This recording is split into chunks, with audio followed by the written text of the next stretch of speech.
Welcome to Defining and Enhancing Value and ROI in Higher Education, State Approaches to Economic Mobility and Economic Prosperity. I'm Carrie Wandler. I'm the Senior Director of Policy Initiatives for the Midwestern Higher Education Compact. Before we begin, several housekeeping items. We're recording today's session. We have made the slides available on our website. The recording will be posted shortly after the session. Questions, we kindly ask that you have the questions in the Q&A box instead of in the chat so that we can be able to parse them more easily. And finally, at the end, we appreciate your feedback so we can improve these webinars. So please do be generous with your feedback, and you'll see a survey pop up when we close out. So, all right, we've been hearing a lot about the value of higher education. We had a presentation about this topic at MEC's annual commission meeting last month. And so we've had a bit of engagement with our commissioners around this. States are looking for better ways to align funding with student outcomes. Today, we'll hear from Education Strategy Group and the work they're doing to transform higher education for economic impact. We'll hear about their work with several states leading the way, including Iowa. So please help me welcome Dr. Kenyatta Lovett, Dr. Michael Deuser, both from Education Strategy Group, and Dr. Amy Giske from the Iowa Department of Education. Thank you, Carrie, and we'll go to the next slide. And good to see everyone, and happy Tuesday again. As Carrie mentioned, we will share some highlights. The real center stage of this is the great work taking place in the state of Iowa, but looking forward to sharing what we've been doing with several states and just this larger national movement around attainment and value and ROI. We'll go on to the next slide and just a little bit about ESG. We are a consulting firm that we provide consulting services and technical assistance and support for clients in secondary and post-secondary education, as well as workforce, philanthropy, and also employers. More importantly, our work is centered around making sure that students have economic mobility opportunities that look much better tomorrow than they do today, regardless of where they reside in our nation and their pathways. We do deep TA work to support that, and our new body of work around attainment and value and ROI has been really reflective of all of this coming together to make sure that, as Carrie mentioned, the credentials lead to really good post-completion outcomes. Next slide. So today we'll talk really quickly. We've already gone through the welcome. I will share some highlights around the great value shift, and we'll share a link to our recent report and what we see as a national movement that we're so honored to be a part of. Then I'll hand it over to Michael and Amy, and they will talk through one. Michael will highlight really what supporting states looks like for ESG and the larger field around value and ROI. And then we'll do a state spotlight on the state of Iowa, and Amy will highlight the great work that they're leading, which is truly one of the exemplars for our nation. We'll spend some time in a Q&A discussion and have hopefully a good and robust conversation around this topic. And hopefully you walk away with some good ideas on how to move forward with the work that you're leading at your respective organizations.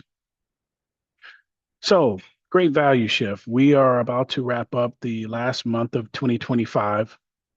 This represents for more than 20 states the ending of an attainment goal set to end in 2025. I used to be in the state of Tennessee, who had Drive to 55 as its goal. There are other states across the nation that had set these attainment goals. And great things have come from that, as you have probably seen in the Lumina report on the progress that has been made across the nation. So the question is just what's next? Where do we go now? What have we accomplished? How does the field look much different in higher education, where we can think about new ways of improving student success? We call this the great value shift, which we see is in full motion, and Mike will highlight some of the states have already made moves in this direction. But it is a change in how Americans view the value of higher education, and it goes to the point of value must be proved and not assumed, whether it's related to data, different strategies around student supports. There are multiple ways, affordability as well too. There are multiple ways that higher education can come together and sort of give a new offering for students and learners. So the key challenges in the field obviously are, as you know, many institutions are experiencing declining enrollment. A lot of that has to do with cost and affordability. There are other factors to that as well. You've probably seen in the news. There is a waning public trust around the increases in student debt, whether or not these degrees and credentials lead to good wage outcomes, and also there's a big concern about the misalignment between education and workforce that is plaguing higher education on many fronts. And I think this is necessitated, and this is why we call this the great value shift. Really, this big shift to really trying to align programs, line credentials, line degrees to workforce outcomes. So when you say the word value, value to whom? And we wanted to just highlight here a few different ways to look at that. Obviously, for policymakers, they're thinking about their investment in higher education and how to really calculate that, measure that, and definitely there's something for policymakers to say in this value space.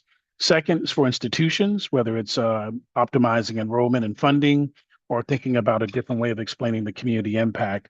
Definitely there's value to be seen there. But most importantly for our learners, it's really clarity, confidence, and return on investment for what they know to be a really strong conduit for the American dream.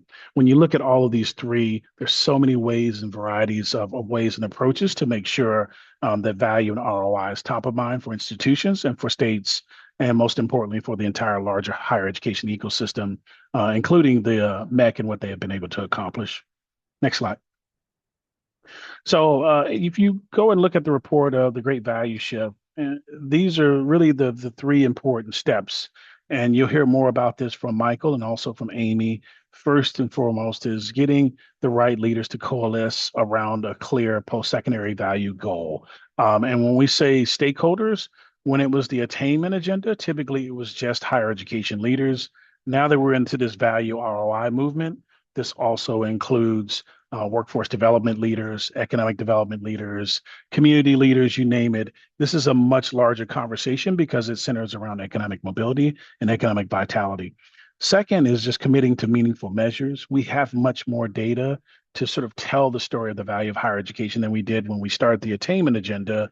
How do we bring all of these new data assets to bear to tell a different story and also demonstrate the impact of higher education and the way that it aligns with student public interest. And then last but not least, aligning actions to drive post-secondary value. How do you lead this transformation at the institutional level, at the program level, even at the state and policy level to ensure that everyone is rowing in the same direction to this new vision now that we're on the end of the attainment agenda. Next slide. So I'm going to hand this over to Michael, and he's going to get to the really good work of what states have been doing so far. And again, we're going to highlight Iowa and the great work that they've been leading. And I'm looking forward to your feedback and discussions and your questions. But again, thank you, Meg, for having us to be a part of this discussion and looking forward to the great questions that you have. Michael, I hand it over to you. Thank you so much, Kenyatta. Just want to reiterate the gratitude to MEC for giving us the opportunity to connect with you all today. We really do feel fortunate at ESG to have the opportunity to support state leadership around the Great Value Shift. And so it's always our pleasure to find out how other states are currently working towards that and to hopefully help more do it. So far, we are really fortunate to have worked with 10 different states on advancing post-secondary value, including 7 at the moment. One of them, through our Ed Value Collaborative, is Iowa. We're really excited to feature their work today. But that collaborative also involves Maryland, New York, Virginia, and Washington. And we've also had the chance to provide deep dive support to Louisiana and Tennessee over the past year to make some really concrete support in those places. And we're excited to tell you more about that as well. Our approach to supporting state progress really hinges on 4 different elements. One of them is action planning, which is really, just using a template to help states figure out what kind of approach to value makes sense based on their unique context, but keeping in mind those 3 major pivots that Kenyatta referred to earlier in making the great value shift. Alongside that plan, supporting with facilitation and coaching. So in some of our deeper dive engagements, working directly with states to facilitate meetings of stakeholders to try to get them aligned on a vision. And for all states that we work with, helping with coaching to help them design a plan that makes sense. Also bringing in expert speakers, helping states learn from the examples that other states have set. Everyone is still figuring out what makes most sense in this field, and some are really leading the charge. And so we've heard that states really benefit from from hearing from those who are really charting the course and moving ahead. And last but not least, probably the biggest thing that we've heard is helpful is peer learning. So being able to hear not just from experts who have already done it, but from those who are currently sort of in the trenches of doing it, and being able to bounce ideas off of each other and creating a context where you can really have a reason to come together, think about this work that is, you know, on the tips of everybody's tongues, but that sometimes unless you have the right kind of forum and the right kind of support to really dive deep, it's hard to get everyone on the same page and figure out what's the way for us to move forward that's going to address the needs of all those major stakeholder groups that Kenyatta named earlier. So in addition to bringing in outside experts, or we've heard that it's really helpful to see how others are doing this. In some cases, we want to be able to do variations on what they've done. In some cases, we just want to understand what is the cutting edge so we can sort of learn from best practice in the field without getting onto the bleeding edge of value and making sure that what we're doing is consistent with promising practice. So in alignment with the three major pivots that Kenyatta outlined, we're able to shine a light on what states are doing in terms of committing to more meaningful measures around value and also committing to more aligned policy actions around value, both in terms of what is the content of policy to advance post-secondary value, but also what does the process look like to sort of make that sausage of new policy and bring all the stakeholders together to get that policy embedded in legislation or in regulation. And what we've heard from the different states that are working with us, what we've seen from the different states that are working with us, is that increasingly there are different ways that states are thinking about what value is. There are three that we wanted to name here today to sort of seed your thinking. One of the different types of value that we hear states talking about is credentials of value, which is really credentials that generate high economic returns for students. Credentials that have a positive ROI where students are going to out-earn, hopefully by a large margin, their investment in higher education. Another one of kind of value that we hear about and that we hear increasingly about from institutions is credentials of economic necessity, which is these are credentials that help students get into industries and jobs that society needs. We're talking about social workers, we're talking about teachers, but that might not always meet a particular bar for return on investment as it relates to an individual student. And the third one is credentials of mobility, which gets at these might not be, you know, the nurses, the teachers, the social workers of the world.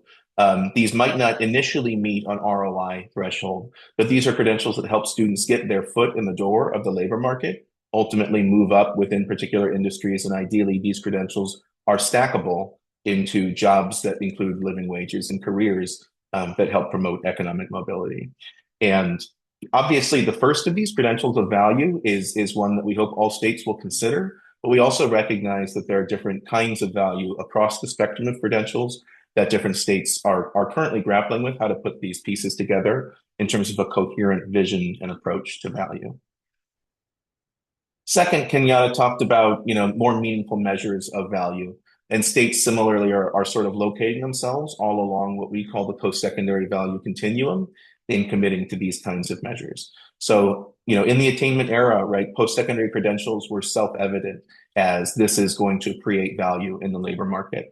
Increasingly, we're seeing states want to demonstrate the longer-term value that credentials can lead to, including in the labor market itself through employment and through earnings, and then ultimately, and some feel sort of ideally, in return on investment onto wealth accumulation. So not only do those labor market outcomes look positive, but do they help students gain a significant return on the cost of their higher education? And then last but not least, we're also seeing states take different approaches to policy actions to drive value. In three major buckets, right, there are different approaches to take. One of them is to improve the value and ROI of programs that already exist. Another is to incentivize high value programs, try to increase the number of these that exist throughout the portfolio of the state or the agency. And the third is to disincentivize low value programs. And there are a few different ways that you can do this. One big bucket of approaches is through system levers, structural levers, like transparency and public reporting, which we've seen a lot of states working on. Program approval and review, we've also seen be a very powerful lever that Louisiana in particular is pulling. Formula funding, special purpose funding, These are things that states are interested in, but I think are wanting to make sure that they have the right approach to value before they get too far into funding. And then aside from those system and structural levers, you think about institutional levers that can be powerful as well. So institutional strategy development and goal setting based on value, academic program design based on labor market needs, and figuring out the right way to incorporate and improve work-based learning and career advising so that those labor market payoffs at the end of the day are even more positive than they currently are. So now we want to transition to, the kinds of supports that can help states get better, to the kind of progress that states can make with that kind of support, and highlight 3 states in particular. One of them is Tennessee. So we've been lucky enough to do some deep dive work with Tennessee on value and help them create a new 25 to 35 master plan for higher education, which should be released any day. And this new plan is going to hinge on a two-pronged sort of approach to value, a dual concept of value, where personal value to students is part of the equation and economic value to the state is another part of the equation. And you can see echoes of those 3 kinds of credentials that we talked about earlier. The plan is going to be grounded in 4 cornerstones: affordability, pathways, quality, and effectiveness. And then they're also going to use this new higher education state plan and frame for value to revise their outcomes-based funding formula, which does make them a real leader in the post-secondary value space. We expect to see those changes come out sometime in spring of next year. As you may know, Tennessee was one of the first to really adopt performance-based funding back in the 70s, and its current OBF formula is the oldest one in the US. So they're revising it now to better incorporate a workforce investment premium that reflects student wage outcomes and projected job growth and stackability.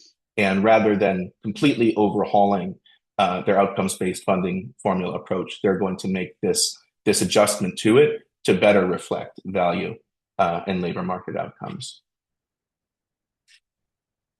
Another state we wanted to call attention to is Louisiana. As I mentioned, we've had the good fortune to work closely with them in the past year as well.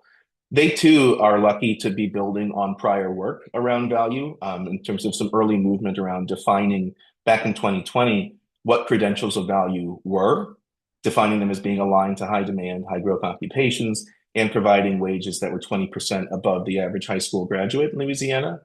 And then following up on that late last year, the Louisiana Board of Regents used labor market data to identify occupational areas of strategic needs statewide and for each region.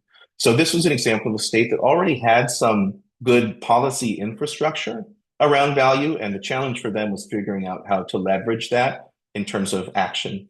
And they were really able to do that. So we collaborated last year going into this year with the Louisiana Board of Regents, the Louisiana Workforce Commission, and institutions themselves to use the academic review and approval process as a lever for increasing value according to that definition.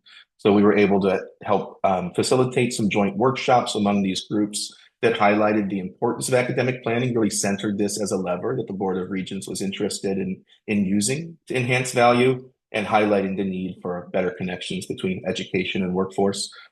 There was also some follow-up coaching and support on the actual academic program design process. And as a result, almost all of the new programs presented for approval were aligned with those areas of strategic need. So we see examples of progress when states chart a course with the right kind of support.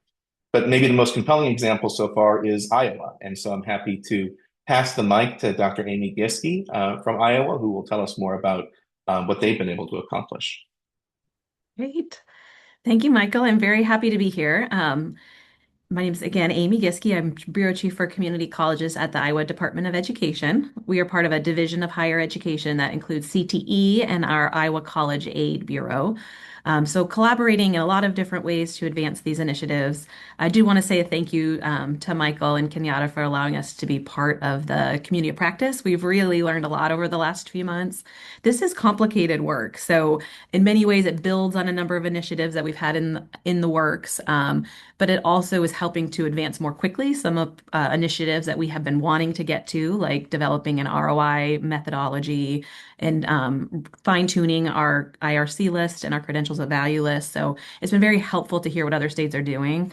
I don't think any of us need to feel like we need to start from scratch. So seeing what kind of taking what is working and developing a model for your own state is definitely what I would recommend, because we're all in this together, facing similar challenges that Kenyatta kind of outlined earlier. I would say we're really trying to face the challenges of workforce alignment, the perceptions and realities that our educational programs aren't always aligned with our workforce needs. And then that the perception, and again, sometimes reality, that the value is not there for our students. So I'd say the work that we're building upon, we've done a lot in our states around guided pathways, transfer majors. We've done a ton of outcomes. Our department in particular has reported a lot of credit and non-credit outcomes, but I haven't had an ROI measure. So we have a lot of good stuff happening in Iowa that we're building upon. But this community of practice has kind of allowed us to hone in on a few key strategies that I'm going to talk about today. So we can go ahead and go to the next slide. The first is aligning around a post-secondary ROI methodology. So in Iowa, the three regent universities are separate, but we coordinate really closely. So the community college system, the private colleges, and the public 4 years have different governance structures, but we, wherever possible, work together. So I'll talk a little bit about how we're working together on an ROI methodology, and then a bit on credentials of value. As part of our community of practice, we are hoping to roll out this spring both an ROI framework in collaboration with the regents, and then also a credentials of value list at the post-secondary level. We are building upon some work at the secondary level that started within the last few years, but also I will dive into that a bit more. And then all of this to improve transparency that we hope will yield programs that are better aligned to workforce and better aligned to economic mobility for students. So we can dive a bit into our first kind of major project that we're working on, which is the post-secondary ROI methodology. So first I'll say in Iowa, CTE programs in particular at the community college level have to undergo CTE program review. And they've always been asked to look at costs, but not in this student ROI way. So last year we had amended our administrative rules around CTE program review to require an ROI review during program review so that our faculty are actually looking at student ROI when they're reviewing their programs.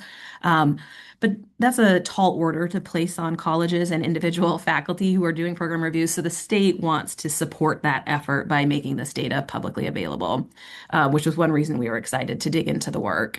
Kind of at the same time, our Board of Regents was asked to consider this topic, as really everyone in higher ed is talking about how we better show value. So we've decided to partner with them. And so some of the methodology I'm going to be showing is coming out of the Board of Regents. They are borrowing from University of Texas system, their post-secondary value framework. So this borrowing from one another, I think, is exactly what we should be doing, because we're learning from what others have done and has been tested. And we really are all in this together as a system. So we're borrowing from the regents who are borrowing from University of Texas. I would say one thing that we've learned is to use publicly available data from reputable sources wherever you can, instead of trying to reinvent the wheel. We have a lot of our own data available with the community college system, certainly. But once you start developing methodology of your own making, with data of your own making, it can be a little bit tougher to defend. So the Board of Regents model is using data sources like the Bureau of Labor Statistics, some of our workforce agency data, American Community Survey.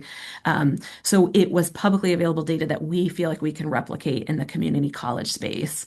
But the way this program will work is a break-even threshold amount. So it essentially tells a student or any end user how at what point a student will break even in terms of how much. So let me think. I gotta make sure I explain this properly. So how many years it will take a student to kind of make more than a high school graduate would be making, plus the costs of the program. So I think the example on the next slide might be the best way to describe it. This is an example from the Board of Regents. So they have developed these ROI methodology for every single one of their programs. They compare a median earnings of a high school graduate in Iowa, which for Iowa is 34,000, and then they add on the cost of every program, including the interest that that student would pay. So for this particular bachelor's degree example, the break-even amount would be $43,000, which would include a typical earnings of, as a counterfactual, typical earnings of a high school graduate, plus the amount that that student has invested. And then the last column is how many years it would take to break even with that. So we hope that this shows, for many programs, how quickly a student will break even and make as much as a high school graduate, plus payback what it would cost, and potentially identify programs that may take, much longer to pay back. So our plan is to replicate this then with the community college programs this spring. The benefit of using publicly available sources is we can take advantage of some work that's already been put into the system by the Board of Regents staff. Because we have limited resources in Iowa. We're a small state. We have to kind of take advantage of work that other areas have done. And so our colleagues at the Board of Regents are very generous in sharing some of their methodology and data tables with us. So we will be publishing that this coming spring. So that's one area of work. We're starting with just CTE programs for now. Our community colleges also offer transfer majors, but we're starting with our CTE programs to begin with. And then our other major area of work is around the credentials of value list. We have been working on work-based learning and industry recognized credentials for many years now. So last year we finalized industry recognized credentials list at the secondary level. And our agency is K-12 plus community colleges. So the folks working on the secondary IRC list are also within our agency. In that initial list, took into consideration a number of factors, but relevancy and currency, industry recognition. So people could submit a credential to be added to the list, but it needed to be endorsed by at least 5 businesses, aligned with the CTE pathway. So we are now at the phase where we are working on a kind of a second version of the secondary IRC list, wanting to tier the list. So that's one thing we're thinking through. I feel like this work is sort of iterative and ever evolving. So this is our second version of the list. I imagine we'll have many more into the future. We are wanting to align it though with high wage, high skill, high demand occupations. And also think through how to align it with our pathways work. As I was saying, some credentials might might be essential to entry into an occupation that's part of a pathway that's high wage, but might not be initially high wage, but still has some value. So it kind of speaks to what you were speaking about earlier with the different types of credentials. So we're thinking through how to tier that list right now. That's happening this spring. And then we also want to expand it to the post-secondary level. Initially, it was just a secondary list. So thinking through how to do that in a way that complements and aligns. We are a high concurrent enrollment state, which is just another factor here. So we want to be sure that alignment is present so that the credentials, it's evident to a student what pathway of credentials they might explore to align with the high demand, high wage occupations. So that is the second major project we are initiating this spring as part of our community of practice work. Again, transparency is a key goal of all of this work. We may end up making slight adjustments to the Board of Regents lists. In the community college space, our programs are so different. We're not talking about 4-year programs. We sometimes have much, much shorter length programs.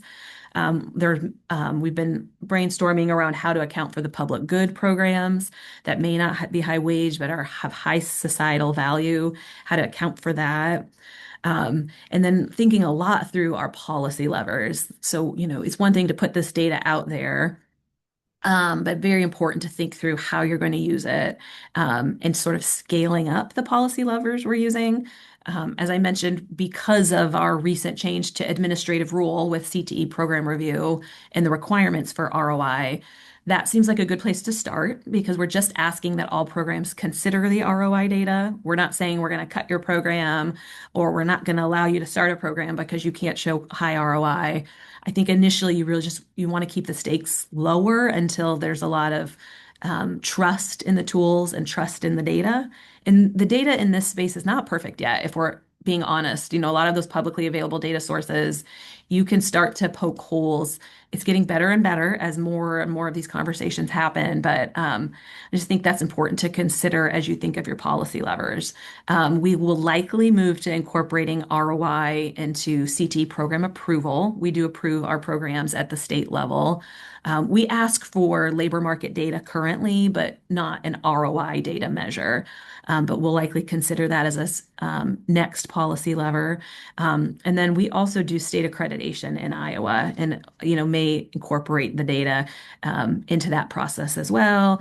And then also with incentive funding is another policy lever. We are currently using incentive funding with the IRC, the industry recognized credential list. So again, there's not like a heavy negative if you're not on the IRC list. We're using it mostly as a way to encourage enrollment in particular pathways through incentive funding.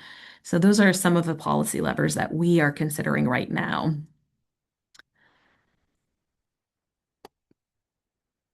And happy to talk more and answer any questions. Well, thank you so much for that. Again, please do put the questions in the Q&A box just so that we can keep them separate. If you don't mind, I'm going to get started. I have some questions. Always some questions, right? I would say that, well, just for Amy, what advice would you give some states that may just be starting this journey, right? So again, the idea that you're just getting started with the ROI formula or just getting started with definitions of credentials of value, where to start and kind of, yeah, like what also lessons learned, I would say. Yeah. I mean, if you can find an opportunity like this community of practice, it's nice to have dedicated time to think about how to build this out. We've really enjoyed that and really enjoyed being able to learn from other states because there are so many good examples, but they're all slightly different. And I think you have to take the examples that are out there and think through how does this work in the context of my state and how do I intend to use this ROI methodology? Because in hearing and talking with other states through the community of practice, people are really using it very differently. And I do think that how you intend to use it is important. Knowing, of course, that data sometimes gets a life of its own. You may intend to use it in this way initially, and then people find it and decide to attach policy to it down the road. But yeah, don't start from scratch. Find something that's working and adapt it for your state.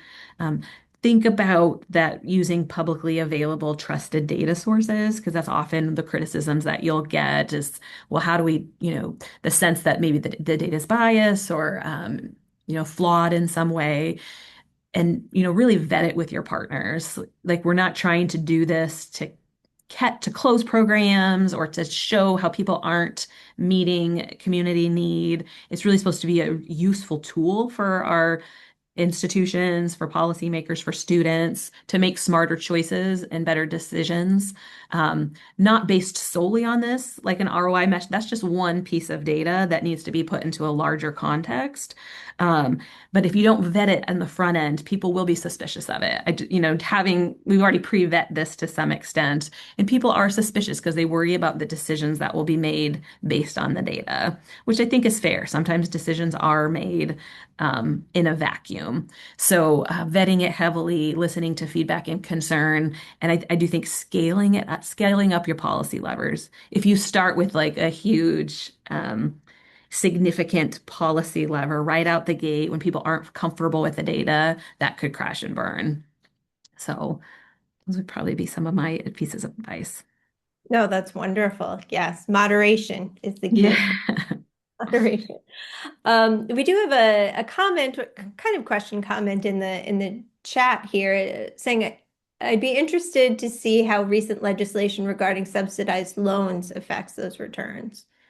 So again, I don't know if anyone wants to, there's a lot going on, as we know, a very quick to change higher ed landscape. And we've all had to kind of deal with that and flex with that and sometimes revamp our approaches in light of that. I'm curious if anyone wanted to jump in to, kind of talk about the changing landscape and how this might affect.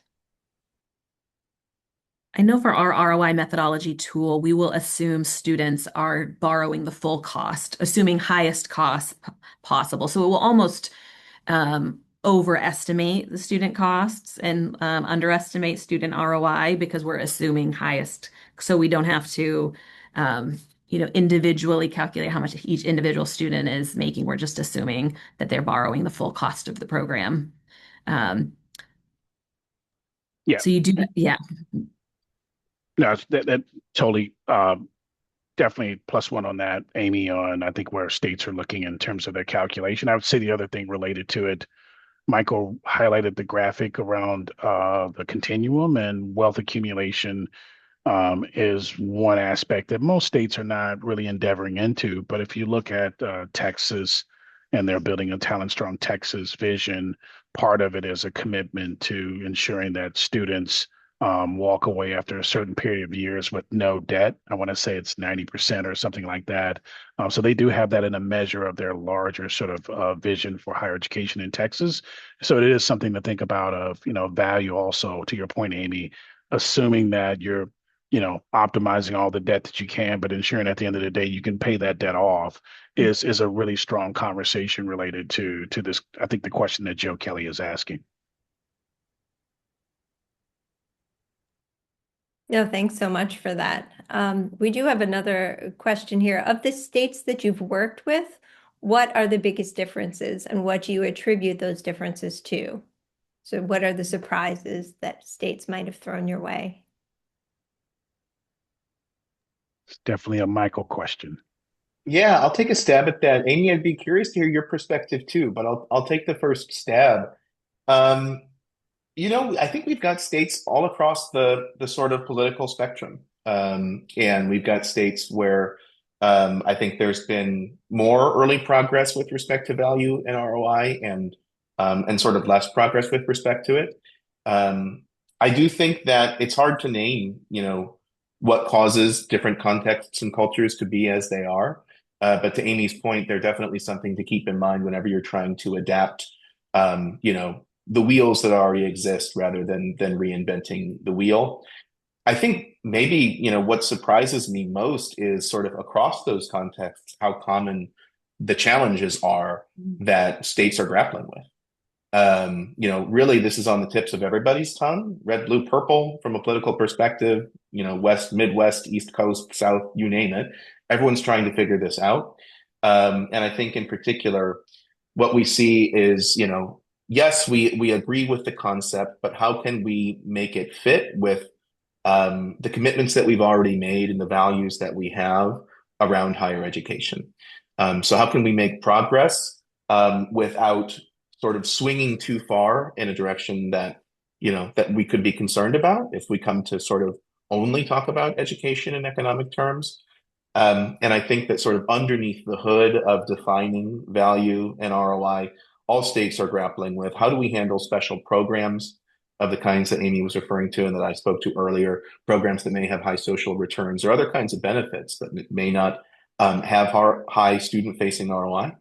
And how do we deal with special kinds of populations? For instance, adult learners. Do the same kinds of ROI formulas that make sense for the traditional student or the average student, quote unquote, make sense in the same way for adult learners? Do we need to think about how we are characterizing value or how we're pulling policy levers to increase it? So lots of variation in superficial ways and really substantial and meaningful ways, and a really common sort of playing field and emerging field, I think, that everyone's trying to keep tabs on. And like I said, be on the leading edge, but not the bleeding edge.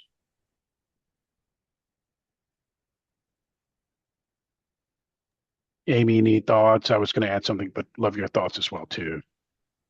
It's just interesting to see how different each state is structured governance-wise. So I think to some extent, who is leading the charge in each state is often different. Sometimes it's a collaborative group between higher ed, workforce, governor's office, but kind of which entity is leading it can determine what levers they have available to them. So that's one difference I've noticed. And then, the conversations around what is the intent of education? Is it just the economic mobility? Is it also, some other states are thinking about that, I think, more than others. Like, to what extent does this students, whether, say it's not an economically viable program, but it's either public good or just of interest to a student. How much do you take that into account? So it's interesting to hear. I'd say we're very focused on the workforce alignment because we have major needs in that area, and that's the climate in Iowa. Um, also I do think everybody in higher ed is talking about workforce alignment in important ways, but it seems to be have more heavily represented in some states compared to others. So just very different contexts with each state that you talk to. So something to learn with each state you talk to. Yeah. And then on the last question, I would say a pleasant surprise would be Louisiana. Obviously, faculty and the academic ranks were involved in this work that they're leading in the state, but they also included business officers in the conversation, which was a new twist. Mhm. And so they wanted them to be part of the discussion to understand how that actually would impact the bottom line of institutions. And Michael and I in our work, we're starting to see more that are in, especially institutions that are thinking about doing value frameworks or ROI frameworks. They're actually bringing in faculty as co-designers of that framework early on, as opposed to building this framework and saying, sort of a thou shalt. It really is a really interesting co-design with the entire enterprise of higher education being part of it. That's wonderful to hear. Yes, the thou shalt doesn't seem to work so well with faculty, at least in my experience. I've never known it to work. No. Right, yes. So that's very smart. I have kind of a maybe a selfish, maybe a personal question, but thinking about it in terms of, the value proposition of higher education, the ROI, the data, the economics of it. Um, but what else, right? Like that will reach a percentage of the population and make the case for many people. But are there other components? Is it storytelling? Is it, kind of other pieces to weave into that to make it more palatable for faculty, more palatable for, other decision makers at different levels? Yeah, so that it isn't reduced just to a transaction, that you put this in, you get this out. But there's something more happening. And I think anybody who's ever been involved in education feels that it is something more than just the in and out. I'm curious if you have any thoughts on that. And this is kind of an open question. Sure, you want me to go first, team? And I'll say that there's so many parts of the equation that I think there are different approaches. And we'll go back to Michael's point on the credentials of economic necessity. And in a conversation with one of the states we were working with early on, the question was, for certain regions, teachers may not ever cross that wage threshold of a living wage. And what do you do? And one member who was part of the leadership team said, well, this also, and I think this is where Tennessee is going as well, if this is really of importance to a region or a state, let's say teachers are named that program, you can think of ways in which you can reduce or improve the affordability side of it to make it more of an incentive for people to go down that pipeline. And so, I mean, to your question, I mean, they're just different approaches that individuals can make. And I think whether then it's just being an attainment only, we meet our goal, yay for success. There are different flavors and approaches and levers that you can push or pull. The one that I really like was sort of teams thinking about affordability, because again, back to your point, Amy, when you run the ROI calculation, it is what it costs you to actually get that degree. If you can reduce the cost, you actually are improving the ROI outcomes and actually improving economic mobility for more students.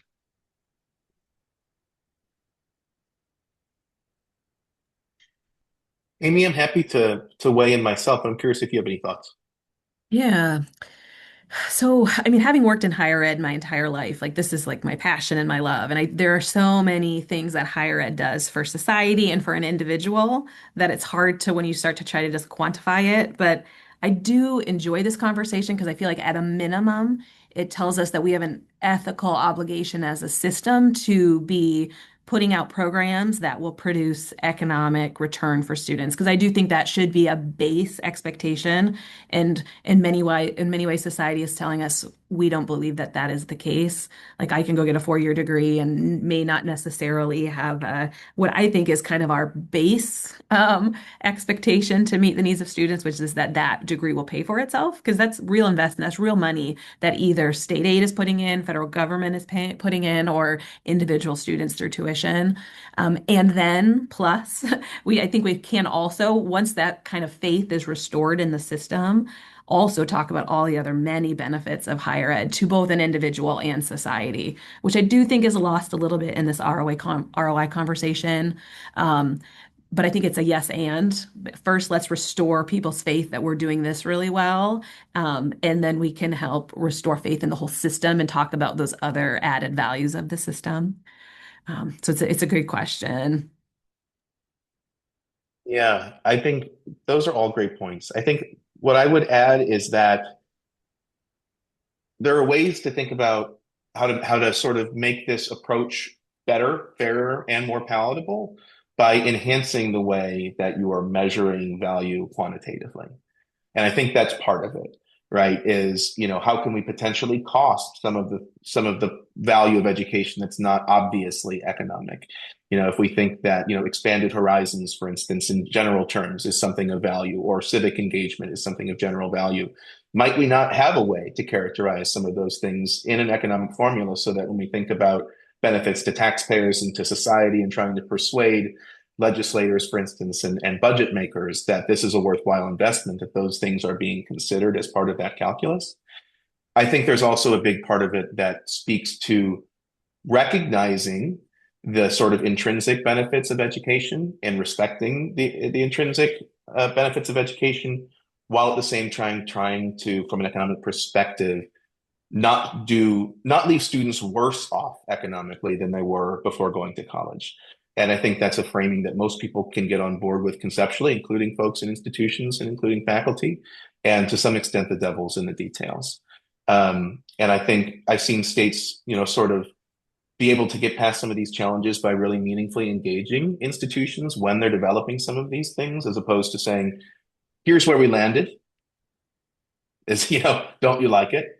And I think also, to some extent, being willing to negotiate and compromise, and in particular, make changes with respect to language and framing, that can help, get over some folks' base aversion to calling something a credential of value, for instance, if it means something else is a credential of non-value.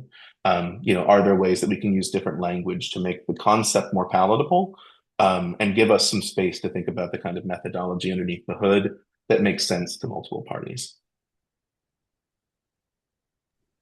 No, that's very helpful. I appreciate that. I mean, the idea of making good on the promise, right? The promise of education.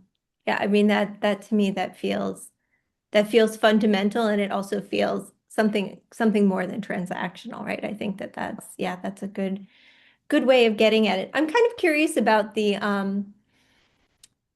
stackability question, right? So those entry level credentials and kind of how, yes, I think that lots of places struggle with that, right? It's that yes, you can get these entry level. We don't want to make career CNAs. We need CNAs, but that really should be a rung for many people to be able to continue to move into credit-bearing pathways. I'm curious if you want to talk about any, just in that general area, or if there are particular places that are doing that well in terms of really making those entry-level credentials meaningful insofar as what they ultimately allow someone to achieve. That's a big part of what we're thinking about, and why we're trying to move to a tiered list, because there's a lot of ways to conceptualize value, and these are occupations that are of high need. And if you can connect it to a pathway for a student, then I think we feel good about promoting it, as long as that pathway is um, clear to the student how to progress should they choose to progress. We're really trying to embed pathways in all of this work so that we don't leave some of these maybe lower value credentials that are still really essential um, to the side, because we have to find a way to incorporate it in a way that will work for students and for business. I was going to say, it's just ironic that Iowa's on the call with Amy. Amy being here, that would be our recommendation from our state scan across the nation is, Iowa is definitely well positioned, definitely one of the leads that has been focused on this and has the infrastructure to do so. Another state I would mention would be Michigan, who has a keen focus on stackability. And, we're also starting to see this more on a regional basis. So whether it's areas like the Detroit Chamber, Los Angeles County, they're having different conversations around stackability. And I think, Amy, you'd agree, sometimes it's a sector or a pathway specific conversation, but most certainly when we think about value and ROI to the student, the more efficiently they can sort of flow through the system without having to start back over, that is something that is part of the is higher ed worth it, when they can see that they have a much more seamless pathway. But regionally, we see a lot of big movement. Infrastructure wise, we see states like Iowa and Michigan being some of the exemplars out there around stackability. No, that's super helpful. And please, if anyone has questions, continue to put them in the chat, or I mean in the Q&A, I should say, not in the chat. Yeah, in terms of, I can't believe nobody said this. I feel like this is all I've been hearing about and talking about, but I don't know. I'll just open it up for your reaction. Workforce Pell, is that right? I Michael, was going you to have add to, something there right? on the end. I was Yeah. surprised it didn't come up. Yeah. I Go mean, ahead, how Amy. is this? I feel like that's like the center in the bingo card these days, right? You can't go anywhere without talking about that. We hadn't prepared anything, but seeing as how we're, a week away, curious to hear, if you guys have thoughts or if you've even just built in flexibility with, kind of those sorts of things in mind, I do think it will help with the stackability question, because now there's a large incentive for programs to become stackable. That's honestly a really helpful additional incentive from the federal government. So I know a lot of our colleges are already talking about how to make sure their programs will be Workforce Pell eligible.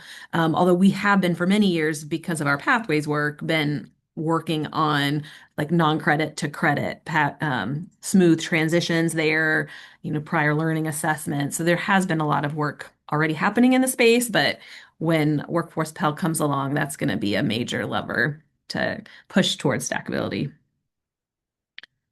Yeah, I mean, you think about the requirements for Workforce Pell, it gets again at the heart. Sorry to go back to your slides, Michael, but definitely the one around credentials of mobility and credentials of value. I mean, they're calling out two of those three, right? That there's some wage job outcome, and there's also some way of mobility to be demonstrated by the student and the institution or the state. And so, yes, this is where the entire field is going. And I think the other piece of this, you've got the data aspects, the thinking about your programs and how they connect to other programs. You also have at the state level a conversation that's new and different, which is the higher education agency, the workforce agency that often has the UI wage records data and also programs as well. You're forcing a conversation at the state level with different entities, and also K through 12 if it applies, whether it's things around a 13th year that might actually play into Workforce Pell. It's forcing unique conversations at the state level with different agencies in the governor's office, which I think are going to produce some really, really good benefits if a state is focused on not just maximizing the amount of Pell dollars that a state can get, but thinking about the state strategy and how this can actually be an accelerant, a catalyst for the state achieving their goals.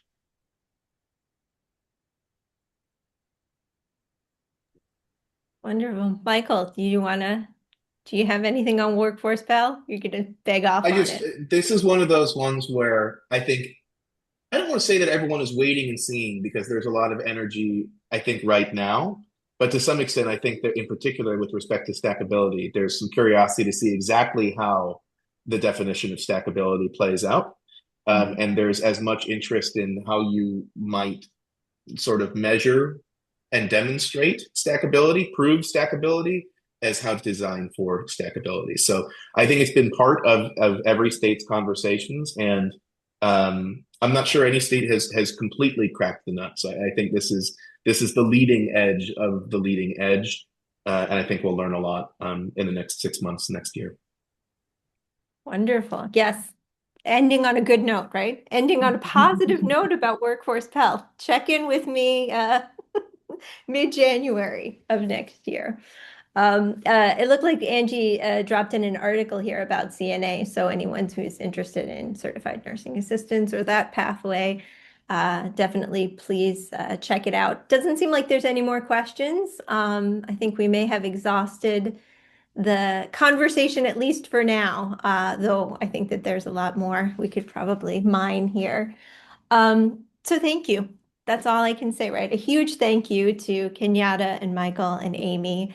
Value proposition work in the Midwest is going to be an area of really keen focus for MEC in the coming year, as is credit mobility as well, which, Amy, I know you talked about dual enrollment, right? There's a lot of pieces that I think will start to come into focus in the new year. So please do look for upcoming work in this space by subscribing to our newsletter. So you'll be able to see there's a monthly MEC newsletter. There's also topical areas for newsletters that you might be interested in.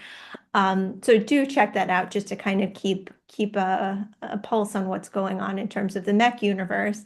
Also, we do ask that you complete our survey. The survey will be available when you exit the webinar. The link will also be placed in the chat. It seems that that's the case.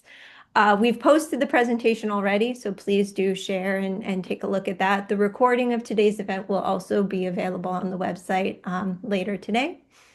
Thank you for your time and attention this afternoon, and we look forward to seeing you again. Thank you. Take care.